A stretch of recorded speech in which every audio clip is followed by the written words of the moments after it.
For more than 6 decades, Sir Cliff Richard was Britain's unshakable symbol of music, faith, and perseverance, the Peter Pan of pop whose smile, voice, and grace seemed immune to time. But one day, as if the lights on the world stage had been switched off, he simply vanished. No tours, no albums, no interviews. Silence. For fans who had grown up with him, the sudden absence felt impossible. What could make a man who had faced down every era of music and fame suddenly retreat from the world he helped shape? This is the story of how that silence began, a story not of retirement or rest, but of betrayal, injustice, and survival. It begins not in a recording studio or concert hall, but with the thundering blades of a news helicopter circling over his home. That if this kind of story touches your heart, if you're someone who cares about truth, responsibility, and speaking up for the voiceless, please like this video, subscribe to our channel, and share it with someone who should hear it. Let's get started. By the time Cliff Richard turned 73, he had achieved something that almost no one in the history of British music could claim. Over 250 million records sold, more than 130 charted singles and albums, and hit songs spanning 6 consecutive decades. From his 1958 breakthrough Move It, often called the first authentic British rock and roll single, to his Christmas classics and royal performances, Cliff wasn't just a star. He was an institution woven into the fabric of Britain itself. Then in August of 2014, that legacy came crashing down. While Cliff vacationed in Portugal, his phone began to ring. Friends were calling, their voices trembling. "Cliff, turn on the news," one said. On the screen, live from a BBC helicopter, was his own home in Berkshire, surrounded by police. The raid was tied to a decades-old sexual assault allegation from 1985, an accusation for which there had been no charges, no interview, no evidence presented. Yet the world watched in real time as police officers entered his property. Commentators speculated cameras zoomed in, and within hours his name trended globally for all the wrong reasons. It was an unprecedented breach of privacy, and it would change his life forever. Cliff learned of the raid, not from the authorities, but from television. He later said it felt like being hung out to dry before anyone had even asked for my side. For a man whose entire career was built on trust, decency, and faith, the experience was annihilating. The psychological blow hit instantly. Friends remember his hands shaking uncontrollably. He couldn't sleep. His appetite disappeared. In weeks, he lost nearly 30 pounds. Doctors grew worried. The stress had triggered shingles, a dangerous condition for someone in his 70s. He woke in the night, drenched in sweat, sometimes disoriented, unsure of where he was. A man who had commanded stadiums and charmed royalty now struggled simply to get through the day. "It wasn't just fear," said one friend. "It was betrayal by the system, by institutions he had always respected." As the police continued their investigation, the media circus refused to die.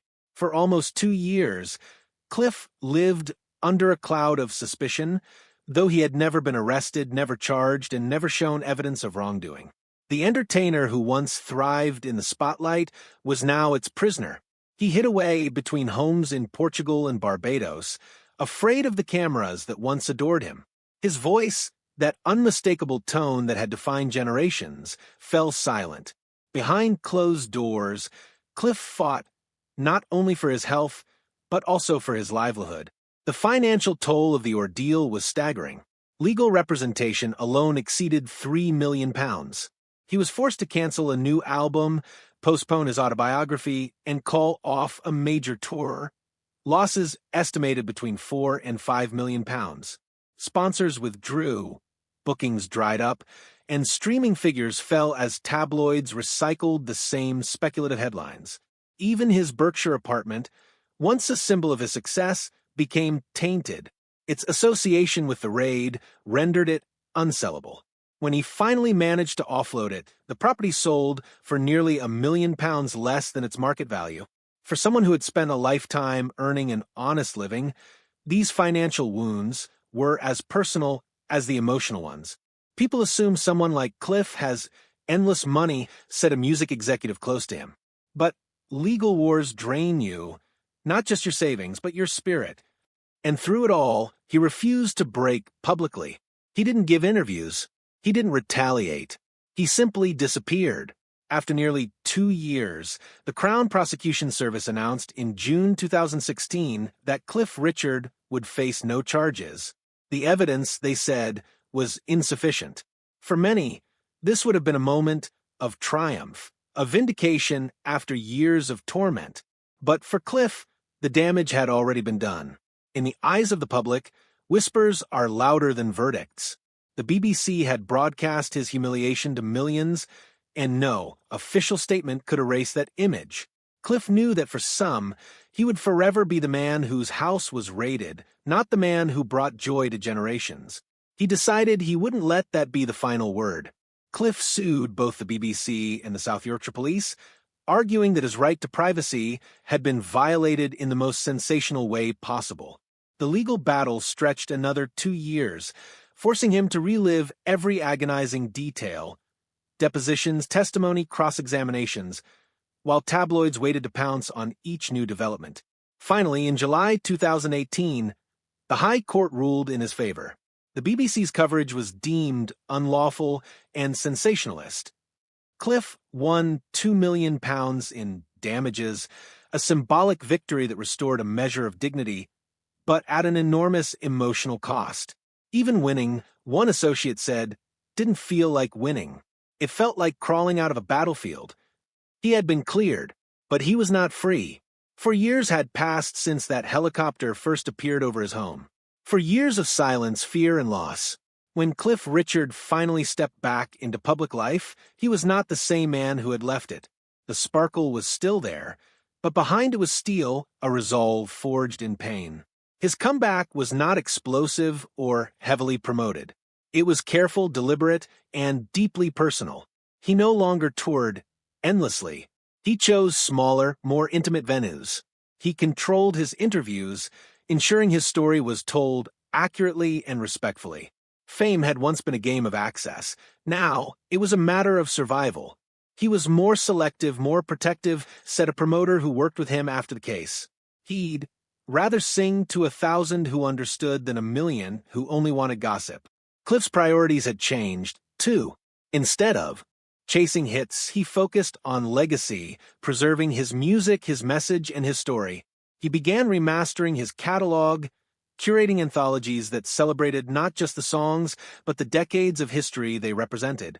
He also wrote The Dreamer, his 2018 autobiography, where he recounted the ordeal with courage and grace, using his experience to advocate for privacy reform and responsible journalism. Through that book, Cliff turned trauma into testimony. He wasn't just protecting his reputation, he was protecting the next person who might face the same nightmare without his fame or resources to fight back. Yet even as he reclaimed control of his life, scars remained. Friends say he still carries anxiety about unexpected knocks on the door or camera flashes in public. Decades of trust in institutions had been replaced with caution. He used to be open to everyone, one friend admitted. Now he's careful, maybe too careful. But after what happened, who wouldn't be? Still, Cliff's faith, the same faith that had carried him through 6 decades of fame, became his anchor. During the darkest moments, he said he found peace in prayer, not publicity. If I didn't have God, he told one interviewer later, I don't think I'd have made it through. That quiet spirituality guided his recovery. He began performing again, but only when he wanted to, not because contracts demanded it. He returned to television, but only under conditions that respected his privacy.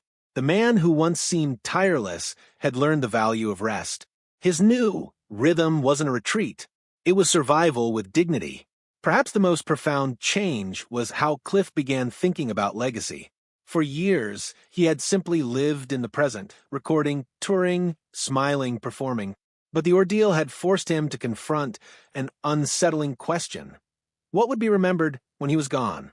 If 6 decades of goodwill could be overshadowed by a single accusation, then legacy wasn't something to assume, it was something to protect. So he made it his mission. Cliff took an active role in preserving his archives, ensuring that his musical journey would be chronicled accurately for future generations.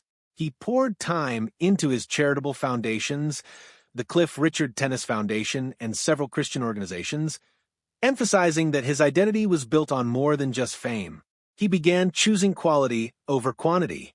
Every new performance, every interview, every song was now filtered through one lens. Does this add to the legacy I want to leave? This was not the exuberant performer of the 1960s, nor the pop icon of the 1980s. This was a man who had survived public crucifixion and found peace in control. He didn't need to prove himself anymore. His music, his story, and his endurance already had. When Cliff Richard vanished, many assumed he was retiring, stepping away gracefully after a lifetime of success. But the truth was darker, deeper, and more human. He didn't walk away from the spotlight, he was driven from it. He didn't stop singing because he wanted silence. He stopped because the world stopped listening fairly. Yet, what makes his story extraordinary is not the suffering, but the strength that followed. Cliff Richard endured public humiliation, health collapse, and financial loss, and still found a way to return, not as a victim, but as a survivor. His disappearance was not the end of a career, but the rebirth of a man who refused to let injustice define him. Today, as he sings again on carefully chosen stages, his voice carries something new. Not just melody, but memory. Every note is a reminder of what was nearly lost and what it means to endure when the world turns its back. Sir Cliff Richard didn't vanish. He was silenced, and then against all odds he found his voice again. And when history remembers him, it will not be for the accusations that tried to destroy him, but for the courage that proved they never could.